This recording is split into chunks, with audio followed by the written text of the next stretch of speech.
नमस्ते दोस्तों। आज मैं आप लोगों को उपनिषदों के कहानियों के श्रृंखला में एक बहुत ही अद्भुत और बढ़िया कहानी सुना रहा हूँ।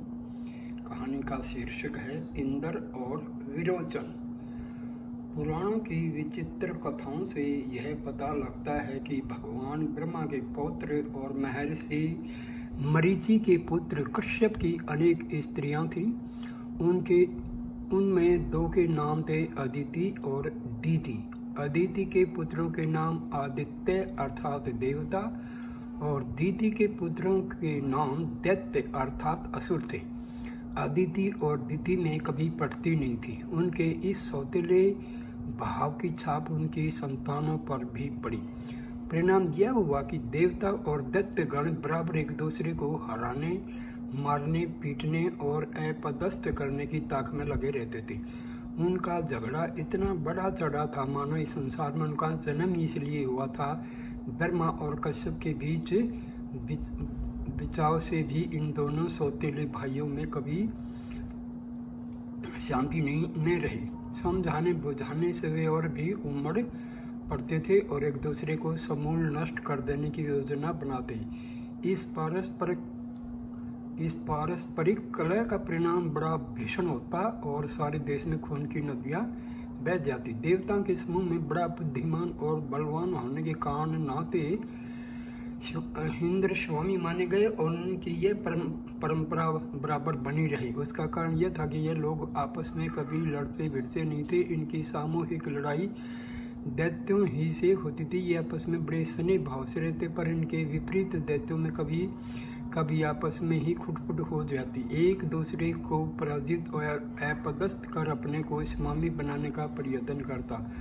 उसका परिणाम यह हुआ कि उनके समूह में कभी यह तय नहीं हो पाया कि कौन स्वामी बने। जो सब में बलवान होता वही स्वामी होता है। यही कारण है कि आज तक हमें देवताओं के एक स्वामी इंद्र का विस्तृत इतिहास तो मालूम है, पर दैत्यों या असुरों के स्वामी के नाम भी हम भूल गए हैं। इस जाति या समाज से पद प्राप्त करने के लिए अपने ही भीतर लड़ाई हुआ करती है। वह कभी अपने शत्रुओं को पराजित नहीं कर सकता और धीरे धीरे वे नष्ट हो जाता है। बेचारे दैत्यों का यही हाल हुआ। वह पराजित कर पाताल जाने को विवश किए गए, कई बार देश से निकालकर समुद्र पार भगाए गए और अधिक संख्या में मारकर मृत्यु के घर भेज दिए गए। इधर देवताओं की पारस्परिक प्रीति और सुदृढ़ संगठन का परिणाम यह हुआ कि वह देश विजय ही नहीं सर्व तक के स्वामी बने और मृत्यु को जीतकर अमर कहलाने लगे। सचमुच उनकी मृत्यु कभी नहीं होगी। वे अपने अक्षय यश से सदा जीवित रहेंगे। जिस समय की यह कथा है उसमें सुप्रसिद्ध दैत्यराज प्रहलाद का पुत्र विरोचन दैत्यों का स्वामी था। इसी विरोचन का पुत्र बलि था, जिससे देवताओं के उपाध्यक्ष विष्णु ने वामन रूप धारण कर छल से सारी पृथ्वी दान रूप में मांग ली थी। विरोचन अपनी जाति और देश का बड़ा उपकारी था। वह यह समझता था कि देवताओं से लड़ाई झगड़ा करने में कोई लाभ नहीं है। विनम्र स्वभाव और अनुपम शक्तिशाली होने के कारण वे देवताओं का भी प्रेम पात्र बन गया था। उसके राजत्व काल में देवताओं और दैत्यों में कोई भीषण संघर्ष नहीं हुआ। पीछे चलकर सुरों के स्वामी विष्णु यदि कपट वामन रूप धारण कर बलि को अपदस्थ नहीं करते तो संभव था कि देवताओं और दैत्यों का वह पवित्र पारस्परिक स्नेह भी बहुत दिनों तक शिथिल रहता, जिसको पुण्य आत्मा प्रहलाद ने कायम किया था और नित्य तथा बलवान विरोचन ने दृढ़ किया था। विरोचन और इंद्र में थोड़े दिनों परस्पर बड़ी प्रीति थी, एक दूसरे के लिए जान देते थे। यद्यपि दोनों भाइयों ने अपने अपने राज्य की सीमा बांट ली थी, पर सबकी देख रेख मुख्यतया विरोचन ही करता था। देवता लोग विरोचन की सरलता, निश्चलता और राज्य परिचालन की अपूर्व अक्षमता से भूल से गए कि दैत्यों के साथ उनका कोई पुरातन वैर है। सारे देश में सुख शांति और समृद्धि की बाढ़ सी आ गई। प्रजा और राजा दोनों वर्गों की कलुषित भावनाएं धुंधल गई। एक बार विरोचन और इंद्र बैठे बैठे बातें कर रहे थे। बातचीत के प्रसंग में ब्रह्म और जीव के ऊपर दोनों अड़ गए।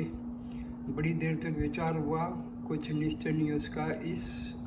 इस शरीर में बोलने लगे, खाने पीने और चलने वाला जीव वास्तव में क्या है। अनेक तर्क वितर्क उन दोनों में हुए, पर यह बात इतनी सरल तो थी नहीं। जितनी ही वह तर्क करते गए उतनी ही बात भी उलझती चली गई। राजकाल से अवकाश था ही नहीं। कई दिनों तक इस विषय में उनकी बातें चलती रही, पर कोई निश्चय नहीं हो पाया कि वास्तव में ब्रह्म क्या है और जीव क्या है। आखिरकार इस विषय को सुलझाने के लिए उन्होंने भगवान ब्रह्मा के पास जाने का इरादा पक्का किया। दूसरे दिन प्रातःकाल विरोचन और इंद्र प्रजापति बलवान ब्रह्मा के आश्रम में पहुंचे।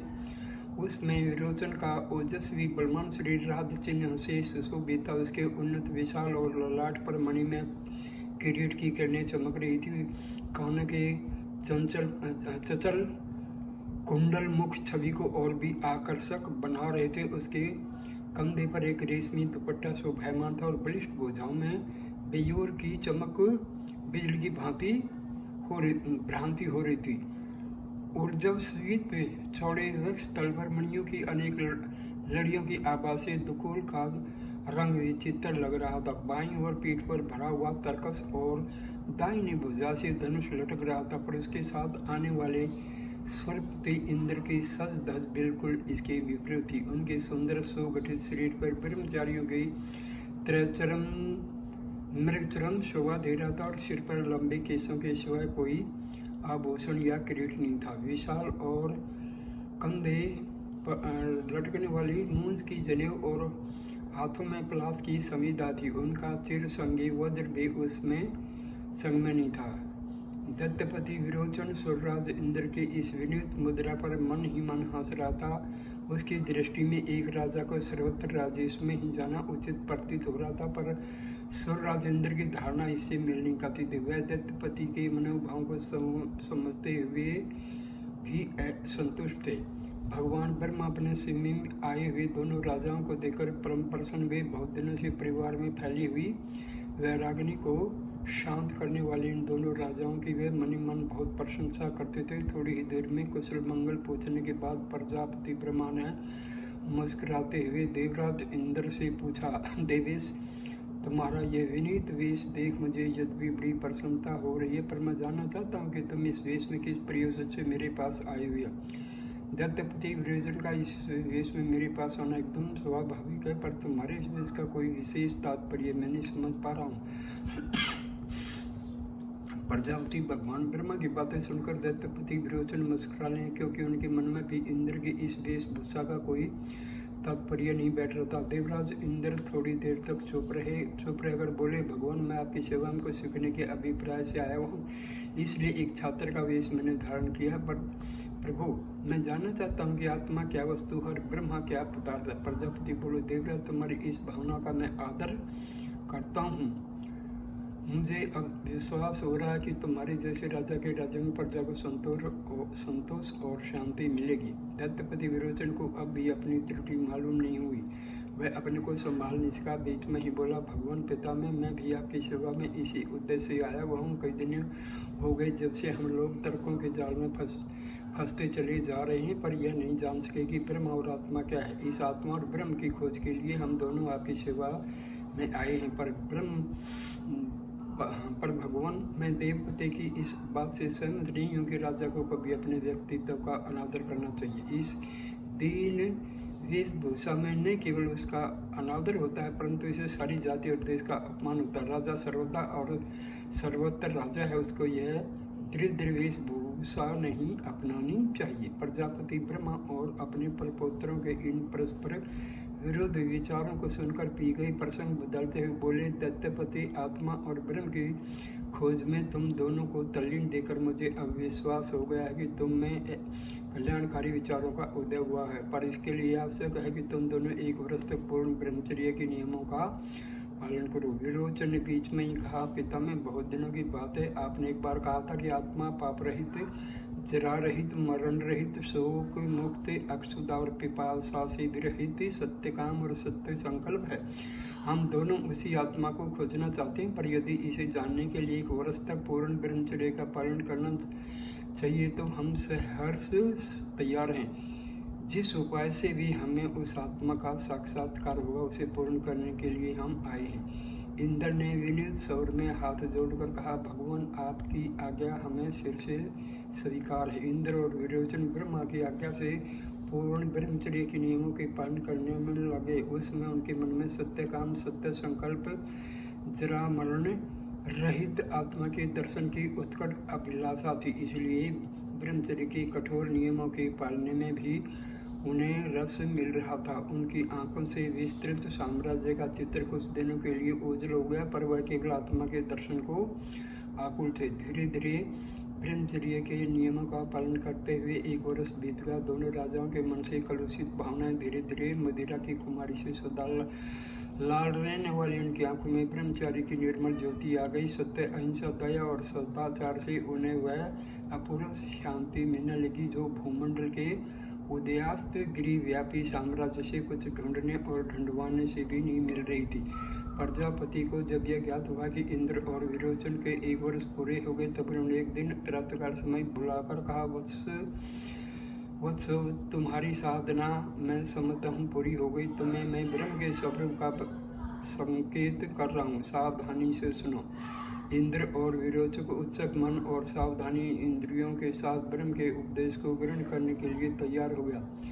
ब्रह्मा थोड़ी देर तक चुप रहने के बाद बोले, वत्स तुम लोग जो ये आंखों के बीच में विद्यमान पुरुष देख रहे हो, वही ब्रह्म है, पदार्थ है। योगी लोग सभी विषयों से इंद्रियों को खींचकर सांसारिक विषय वासनाओं को छोड़कर इसी अक्षी पुरुष का पता लगाया करते हैं। इसको पा जाने से संसार के सभी पदार्थों का लाभ हो जाता है। जिन भाग्यवानों को इससे आत्म स्वरूप ब्रह्म का पता लग जाता है, उनकी समस्त इच्छाएं शांत हो जाती हैं। वह ब्रह्म सचमुच अमृत है, अभय है। बहुत सावधान रहने पर भी इंद्र और विरोचन प्रजापति ब्रह्मा के इस संक्षिप्त उपदेश का यथार्थ मर्म समझने के उन दोनों ने यह समझा कि अक्षी पुरुष का अर्थ है आंख में जो मनुष्य का प्रतिबिंब पड़ता है, वह उसी प्रतिबिंब को ब्रह्म मानकर उन दोनों ने फिर हाथ जोड़कर कहा, भगवान पिता में वह पुरुष तो अच्छी तरह से चमकने वाला तलवार में, दर्पण में तथा जल में भी दिखाई पड़ता है, तो क्या वह सर्वत्र ब्रह्म है?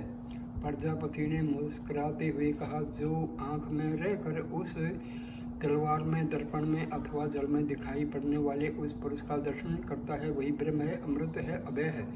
इंद्र और विरोचन की बुद्धि में प्रजापति ब्रह्मा का यह उपदेश फिर नहीं बैठा। उन्होंने सोचा कि आंखों में रहने वाला काला गोलक इसी प्रतिबिंब का दर्शन करता है, तो क्या वही ब्रह्म है? पर यदि वही ब्रह्म है तो नेत्रहीन अंधों को किस प्रकार ब्रह्म की प्राप्ति हो सकते?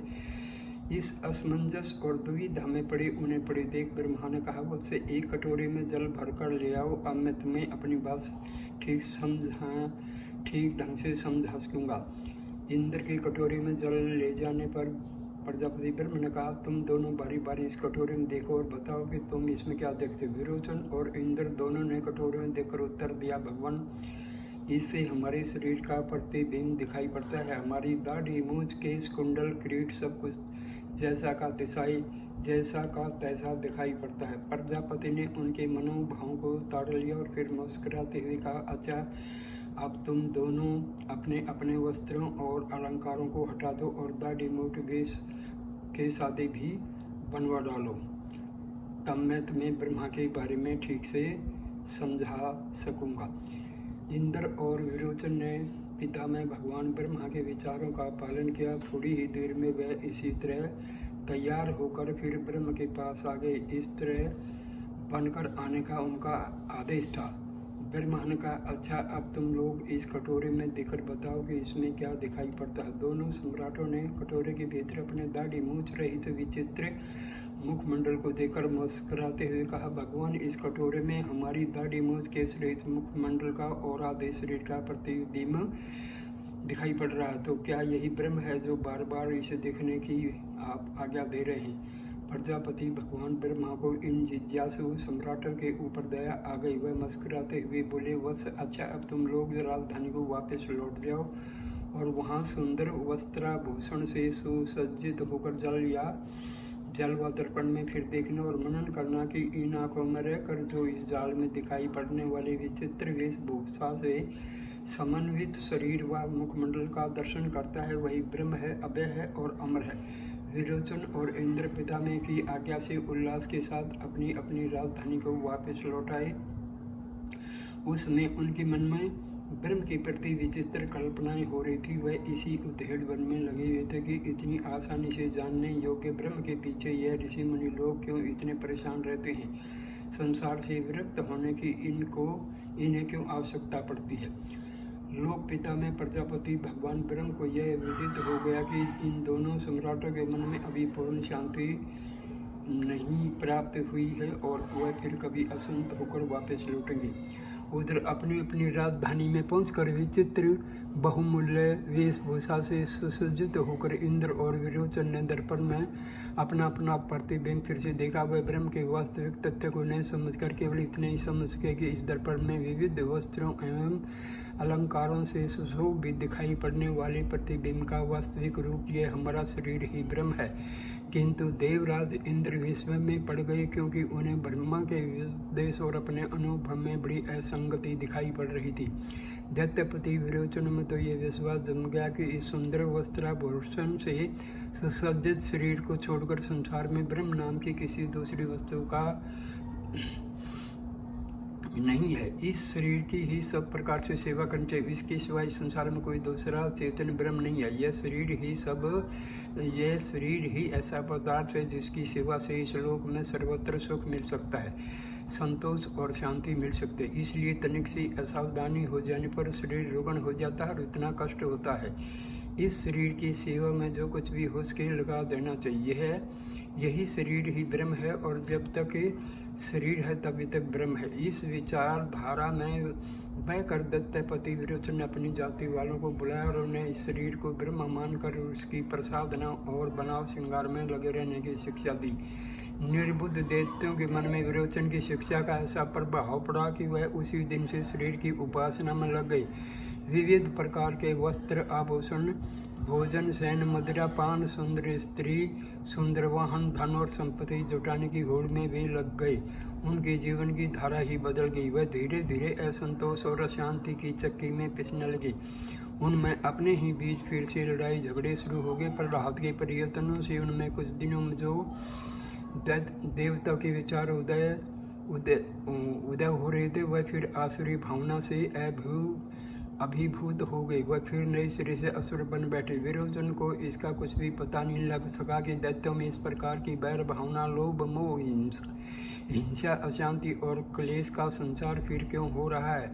वह स्वयं रात दिन सुरा और सुंदरी के श्रृंगार में शरीक होकर शरीर मस्ती का जीवन बिताने लगा। सुरपति इंद्र का बुरा हाल हुआ। अमरावती में पहुंचकर विविध वस्त्राभूषणों से सुसज्जित होने से दूर 2-4 दिन के बाद खाना पीना भी उन्होंने बंद कर दिया। रात दिन ब्रह्म के स्वरूप को पहचानने में लगे रहने पर भी जब उन्हें कुछ आत्मा बोध नहीं हुआ, संतोष और शांति दूर होती गई, तो एक दिन प्रातःकाल उठकर वह फिर विरोचन के पास आए, पर यहाँ अपनी दाल गलती न देकर वह फिर अकेले ही ब्रह्मा के पास पहुँच गए। उस समय प्रजापति भगवान ब्रह्मा स्वयं ब्रह्म की उपासना में लीन थे। ब्रह्मा के समीप पहुंचकर सूर्यपति इंद्र के मन में यह विचार सहसा उत्पन्न हुआ कि लोक पिता में भगवान ब्रह्मा स्वयं इस तरह आंख मूंद कर ध्यान मग्न में हैं और अपने शरीर की कोई चिंता नहीं करते, न इनके शरीर पर कोई सुढंग से वस्त्र है, न कोई आभूषण है, तो निश्चय ही वह ब्रह्म इस शरीर से तो पृथक है। शरीर के साथ उसका संबंध नश्वर है। इसलिए जल में प्रतिबिंब देखने की बात पर वह बार बार सोचता और किसी न किसी विस्मयजनक स्थिति में फंस जाता।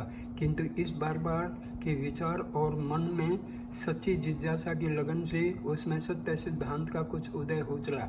उसने यह जान लिया कि जिस प्रकार इस शरीर को वस्त्र तथा आभूषणों से सुसज्जित कर लेने पर जल या दर्पण में प्रतिबिंब भी उसी प्रकार सुसज्जित दिखाई पड़ता है, और दाढ़ी, मूंछ तथा वस्त्र अलंकार से रहित होने पर प्रतिबिंब को दाढ़ी, मूंछ और वस्त्र अलंकार से रहित देखते हैं। ऐसे ही यदि इस सुंदर शरीर में से आँख, कान, नाक आदि बाहरी इंद्रियों को काट कर फेंक दी जाए तो उसका प्रतिबिंब भी आँख, कान, नाक आदि से हीन दिखाई पड़ेगा। इस तरह से तो यह छाया या प्रतिबिंब दिखाई पड़ने वाली चीज़ नश्वर मालूम पड़ती है, क्योंकि जब सब का सब शरीर नष्ट हो जाएगा तो उसका प्रतिबिंब भी नष्ट हो जाएगा। किंतु प्रजापति भगवान ब्रह्मा ने उसे अमर, अजर और अभय बतलाया है।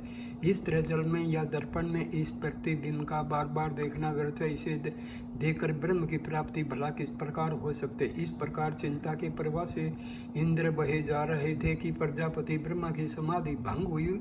अपने आसन से उठकर वह कमंडलू लेकर खड़े हुए सुरपति ने विनीत भावना से जाकर उनका चरण स्पर्श किया। मुस्कुराते हुए प्रजापति ब्रह्मा ने पूछा, वत्स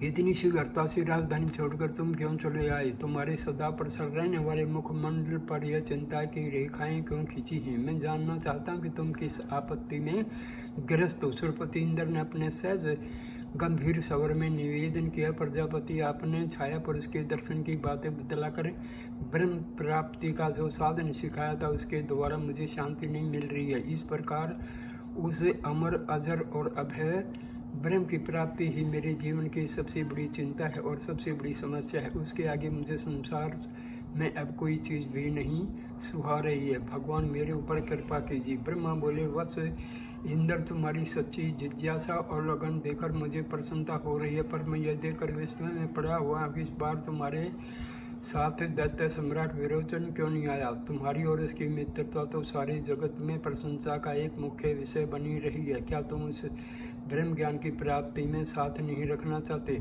सुरपति ने विनीत स्वर में कहा, भगवान मैं इस बार भी दैत्यपति विरोचन के पास गया था और अपनी सारी मानसिक व्यथा भी कह सुनाई थी, पर वे सहमत नहीं हुए। उनके मन में शरीर को ही आत्मा या ब्रह्म तत्व मान लेने की बात अच्छी तरह बैठ गई है।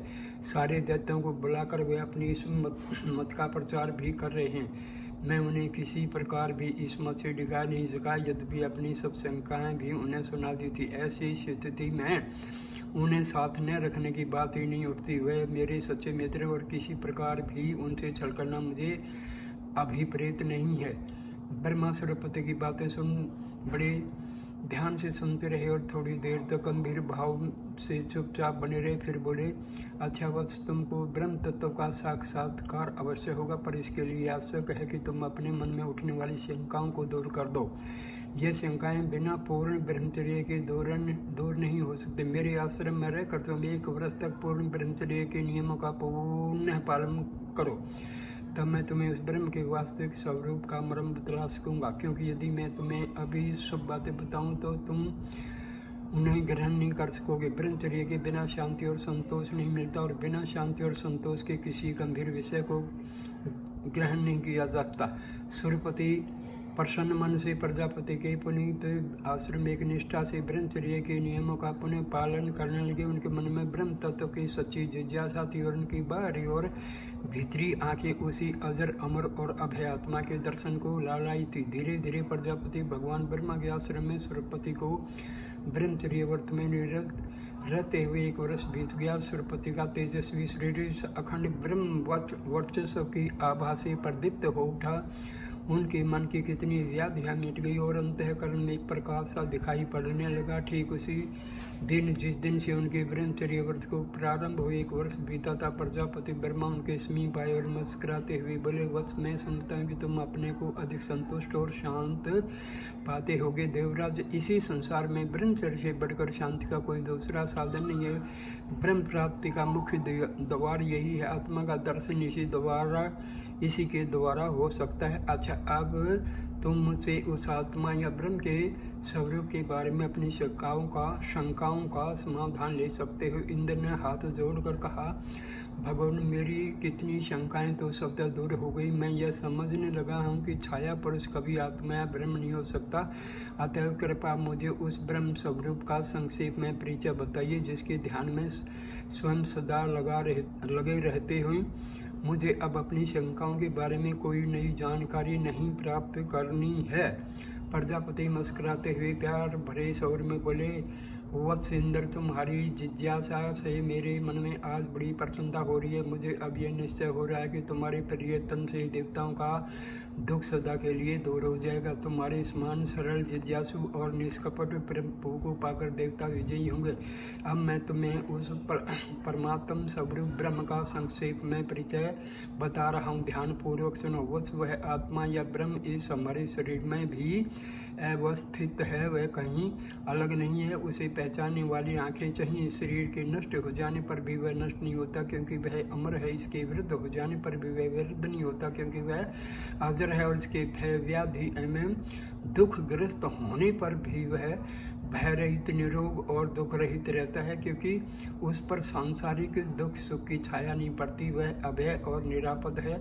इंद्र ने सकुचाते हुए विषय को स्पष्ट करने की इच्छा से निवेदन किया, भगवान, मैं उस आत्म तत्व का दर्शन किस प्रकार कर सकता हूँ? क्या उसे मैंने कभी देखा है? ब्रह्म बोले, वत्स, जल या दर्पण में छाया पुरुष को दिखाते हुए मैंने बताया था कि जो इन आंखों में रहकर उस छाया का दर्शन करता वही आत्मा या ब्रह्म है। उसे दूसरे उदाहरण द्वारा पुनः बतला रहा हूँ, सुनो। सोपन में तुम अपनी सैया पर पड़े रहकर भी सोपन की अवस्था में जिसको देखते हो, अर्थात जो सोपन में भी इसी शरीर के द्वारा अनेक प्रकार के सुख और दुख का अनुभव सा करता है, वही आत्मा है, वही ब्रह्म है, और उसे ही अमृत और अभय भी कहते हैं। इंद्र ने थोड़ी देर सोचने के बाद कहा, भगवान, किंतु इस बात से मेरे मन में यह संदेह उठ रहा है कि सोपन की अवस्था में भी मनुष्य उसी शरीर से ही सुख दुख आदि का अनुभव करता है। इस देह के नित्य रहित होने पर भी सोपन में विविध प्रकार के दृश्य दिखाई पड़ते हैं।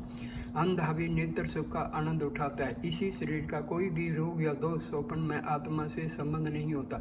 शरीर का बुढ़ापा या जबर आदि कोई रोग सोपन में नहीं दिखाई पड़ता। इससे यह तो स्पष्ट हो जाता है कि शरीर का कोई भी रोग दोष आत्मा से लिप्त नहीं होता। पहले मैंने जाना था कि शरीर का विनाश होने पर छाया आत्मा विनष्ट हो जाती है, किंतु अब यह स्पष्ट रूप में जान गया कि शरीर की अवस्था बदलने पर भी स्वप्नावस्था की आत्मा की अवस्था नहीं बदलती। भगवान, किंतु इस पर भी आत्मा की निर्भयता की बात समझ में नहीं आई, क्योंकि जब हम स्वप्न में अपने किसी प्रियजन की मृत्यु देखते हैं तो स्वप्नात्मा को भी रोता हुआ पाते हैं। और इधर आपने ये कहा कि आत्मा अभय है। अभय आत्मा को तो इस अवस्था में भी दुख रहित होना चाहिए। प्रजापति भगवान ब्रह्मा देवराज इंद्र की तरह संगत बातें सुनकर मुस्कुराते हुए बोले, वत्स, इस संदेह के निवारण के लिए तुझे मेरे आश्रम में कुछ दिन तक और ब्रह्मचर्य के साथ रहना पड़ेगा। अभी तुम्हारा चित्त भली भांति शांत नहीं हुआ है। राजनीति के झमेलों में पड़कर तुम्हारी सहृदयता कुछ सूख गई है। इसी से मेरे लिए बतलाए गए विषय को तुम यथार्थ रूप में ग्रहण नहीं कर पाते। इंद्र ने प्रजापति की आज्ञा मानकर उनके पुनीत आश्रम में अपना ब्रह्मचर्य साधना पूर्ण आरंभ कर दिया। उन्हें इसका तनिक भी दुख नहीं हुआ, क्योंकि ब्रह्म के साधना में निरत रहने वाले ऋषि मुनियों से उन्हें इस दुर्गम मार्ग का पता बहुत पहले ही मिल चुका था। शांत मन, संयत इंद्रिय और शुद्ध अंतकरण से वे ब्रह्मचर्य के नियम में निरत रहकर ब्रह्म के साक्षात्कार का चिंता में पड़ने लग गए। कुछ समय बीत जाने के बाद प्रजापति ने उचित अवसर जानकर एक दिन प्रातःकाल समाधि से विरत होकर देवराज को अपने समीप बुलाया और पूछा, वत्स, अब मैं तुम्हें समझता हूँ कि तुम अपनी शंकाओं का निराकरण मुझसे कर सकते हो। देवराज ने विनीत भाव से हाथ जोड़कर कहा, भगवान, मेरे मन में अब कोई शंका नहीं है, केवल ब्रह्म का यथार्थ रूप मुझे बतलाने की कृपा करें। पिछली बार आपने जो ये बताया था कि स्वप्न अवस्था में जिसको देखते हो वही अमर, अजर और अभय ब्रह्म आत्मा है, इससे मैं इस विषय को नहीं समझ सका कि आत्मा किस प्रकार निर्भय, क्योंकि स्वप्न अवस्था में वह सुख दुख सुख आदि का अनुभव करती है। कृपया इसी विषय को विस्तार सहित मुझे बताए। प्रजापति ब्रह्म ने गंभीरता से कहा, वत्स, इस विषय को मैं बतला रहा हूँ, सुनो। स्वप्न की अवस्था साधारण रीति से दो प्रकार की होती है। एक तो वह जिसमें विविध कार्यकलापों का अनुभव सा होता है, दूसरी वह जिसमें विषय या उससे संबंध रखने वाली इंद्रियों ज्ञान कुछ भी नहीं रहता।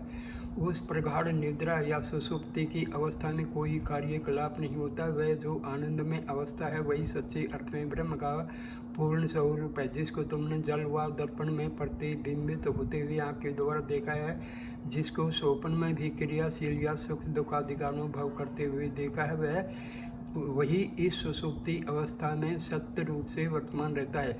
यही ब्रह्म या आत्मा है। अजर, अमर और अभय आदि उपाधियां इसी से संबंध रखती हैं।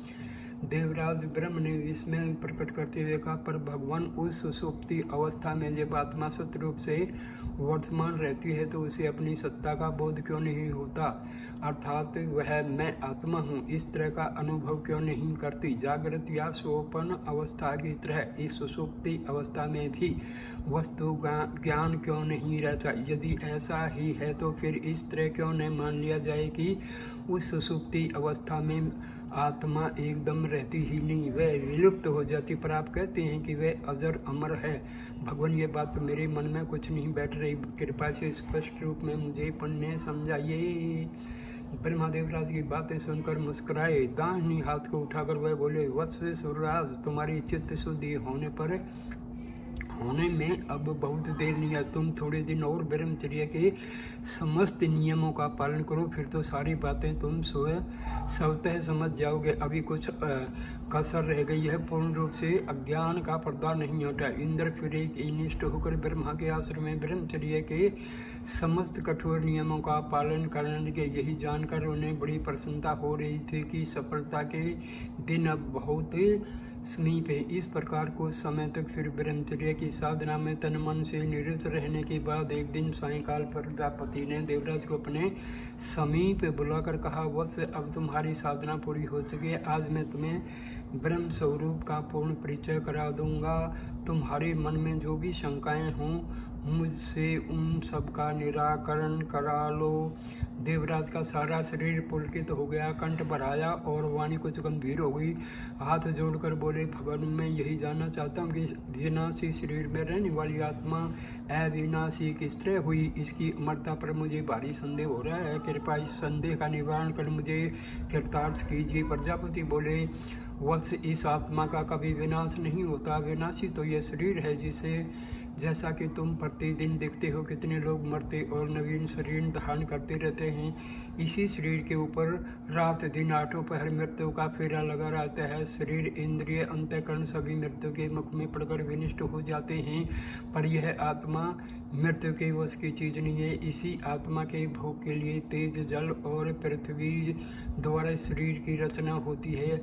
यह आत्मा चैतन्य इस मरणशील आत्मा में जीवन रूप से अवस्थित होती है। वास्तव में यह जीव इंद्रिय आदि से सर्वथा रहित है। अज्ञान के कारण ही यह हाथ, पैर, मुख आदि से युक्त दिखाई पड़ता है। सुख या दुख इस शरीर के लिए कहे गए धर्म या अधर्म के फलस्वरूप है। आत्मा में कोई धर्म या अधर्म नहीं होने के कारण इसे सुख दुख आदि का अनुभव भी नहीं होता। यह सुख और दुख इंद्रियों के द्वारा मन पर होते हैं। विषयों के साथ इंद्रियों का संयोग या वियोग होते ही मन में सुख या दुख का अनुभव होने लगता है। चैतन्य आत्मा में इस तरह का कोई संयोग या वियोग कभी होता ही नहीं।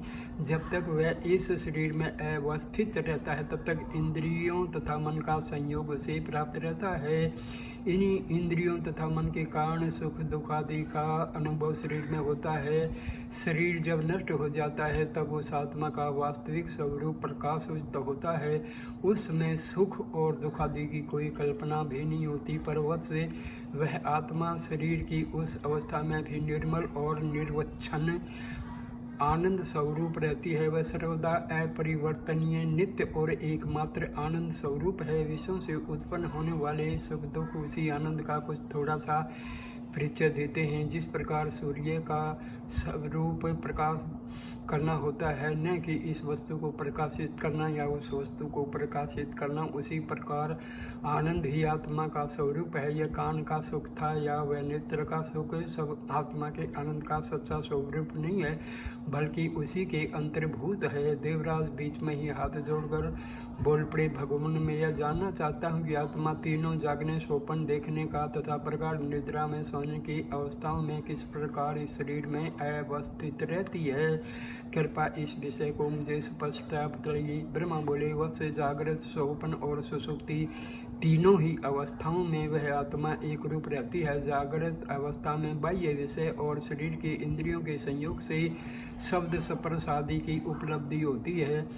सोपन अवस्था में बाह्य विषयों और इंद्रियों के शांत होने पर भी वासनाओं से युक्त अंतःकरण जागता रहता है। उसी वासना में अंतःकरण के द्वारा विविध सुख दुख आदि की अनुभूति होती रहती है, किंतु सुषुप्ति अवस्था में पहुंचकर वह अंतःकरण भी शांत हो जाता है, केवल प्राण शक्ति जागती रहती है। इस अवस्था में आत्मा का विनाश नहीं होता, केवल अंतःकरण के शांत हो जाने से किसी विशेष ज्ञान की अनुभूति नहीं होती।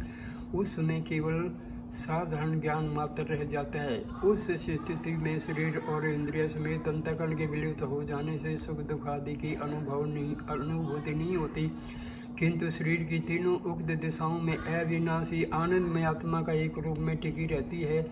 हे वत्स, वह आत्मा ही ब्रह्म है, अमृत है और अभय है। देवराज ने विनीत भाव से पूछा, भगवान, मैं यह जानना चाहता हूँ कि इन समस्त इंद्रियों समेत शरीर से आत्मा का क्या संबंध है। प्रजापति बोले, वत्स, जैसे रथ को खींचने के लिए उसमें घोड़े आदि नाथ दिए जाते हैं, वैसे ही शरीर रूपी आत्मा इस शरीर रूपी रथ में जीव के कर्म कर्म फल को भोगने के लिए इंद्रियां, मन और बुद्धि आदि नियुक्त हैं। राजा जैसे अपने मंत्री को राज्य के अधिकार में नियुक्त करता है, वैसे ही ईश्वर जीव को दर्शन, श्रवण आदि व्यापारों में नियुक्त करता है। जिस प्रकार रथ आदि अचेतन पदार्थों में चेतन सारथी के द्वारा क्रिया संपादित होती है, उसी प्रकार चैतन्य आत्मा के द्वारा जड़ इंद्रियादि में क्रिया करने की शक्ति हो जाती है। जीव की मुख्य दो शक्तियाँ होती हैं, पहली है विज्ञान शक्ति यानी मन, और दूसरी है क्रिया शक्ति यानी प्राण। कान, आँख आदि इंद्रिया उसी प्राण शक्ति से ही अंश या परिणाम है। यह समस्त इंद्रियां विषयोपलब्धि की साधन है। इस प्रकार इस शरीर में रहकर जो इंद्रियों द्वारा विषयों का ज्ञान लाभ करता वही जीव है। उसी के सूंघने के लिए नाक, देखने के लिए आंखें, बोलने के लिए वाणी, सुनने के लिए कान और चिंतन आदि करने के लिए मन है। ज्ञान ही इस आत्मा का सच्चा स्वरूप है और यह इंद्रियां ज्ञान प्राप्ति के द्वार हैं। इस विषय को मैं समझता हूँ कि अब तुम सब अवगत कर चुके हो। यदि तुम्हारे मन में कोई शंका या गांठ अब भी बनी हो तो निसंकोच मेरे सामने उसे प्रकट करो। हे वत्स, तुम्हारे जैसे योग्य पात्र के लिए मेरे पास कुछ भी गोपनीय नहीं है। इंद्र कृतार्थ होकर प्रजापति ब्रह्मा के चरणों पर गिर पड़े। उनके नेत्रों में हर्ष के आंसू छलक पड़े और हृदय में उल्लास की बाढ़ सी आ गई। प्रजापति ने देवराज को अपने दोनों हाथों से उठाकर गले लगा लिया और पीठ पर दाहिना हाथ फेरते हुए कहा, वत्स, तुम्हारा कल्याण हो। जाओ, देवगण तुम्हारी उत्सुक आंखों से प्रतीक्षा करते होंगे। इसी ब्रह्म विद्या के गुप्त रहस्य को बतलाकर तुम उन्हें अमर बना दो। सांसारिक बाधाओं से उनका भय मिटा दो। तुम्हारा मार्ग मंगलमय हो। देवराज इंद्र प्रजापति भगवान ब्रह्मा से जब ब्रह्म विद्या के इस गुप्त रहस्य को भली भांति अवगत करके अपनी राजधानी को वापस लौट रहे थे तो उन्हें बीच मार्ग में ही दैत्यों के स्वामी विरोचन की दुर्दशा मालूम हुई। शरीर को आत्मा या ब्रह्म मानने वाले दैत्यों ने अपने सारे राज्य में खून खराबी मचा दी थी। अधिकार और विषय भोग की लालसा में वह अपने पूरे असुर बन बैठे थे। न उन पर विरोचन की कोई हुकूमत थी, न विरोचन को ही उनके कल्याण की कोई चिंता थी। छोटे बड़े राजा प्रजा सब अपने अपने स्वार्थ में अंधे होकर परमार्थ को भूल बैठे थे। इसी प्रकार सुरपति इंद्र और दैत्यपति विरोचन ने प्रजापति ब्रह्मा से प्राप्त अपनी अपनी ब्रह्म विद्या द्वारा अपने अपने समाज का नेतृत्व किया। एक ने शरीर को नश्वर मानकर अमर और अभ्यात्मा की उपासना कर अमरत्व की प्राप्ति की और अपनी सारी प्रजा को अमर बनाया। दूसरे ने अविनाशी आत्मा की उपेक्षा कर नश्वर शरीर की उपासना में ही निरत रहकर स्वयं विनाश की प्राप्ति की और सारी प्रजा को भी असुर अथवा स्वार्थी और पाप कर्म में निरत रहने वाला बनाया। तो दोस्तों, ये थी ब्रह्मा द्वारा इंद्र का ब्रह्म ज्ञान प्राप्ति की कथा। विरोचन शरीर को ही ब्रह्मा मान चुके थे, आत्मा मान चुके थे, मगर इंद्र तो बुद्धिमान थे। उनके अंदर अध्यात्म के तत्व जागे हुए थे। उन्होंने सही रूप में ब्रह्मा से जो गुप्त ब्रह्म विद्या है उसको सीखा। सो दोस्तों शुक्रिया, आपने बड़े शांति और प्यार से ये वीडियो देखा। अपने बच्चों को, दोस्तों को, परिवार वालों को, साथियों को ये कथा सुनाइए और ज़्यादा से ज़्यादा लोगों के पास ये जो है शेयर कीजिए। इस वीडियो को लाइक कीजिए, कमेंट कीजिए और मेरी जो चैनल है उसको सब्सक्राइब कीजिए, ताकि हमारा जो हमारा धर्म है, हमारी जो परंपराएं हैं, हमारी जो संस्कृति है वो बढ़ती रहे। शुक्रिया, नमस्कार दोस्तों, थैंक यू, नमस्कार।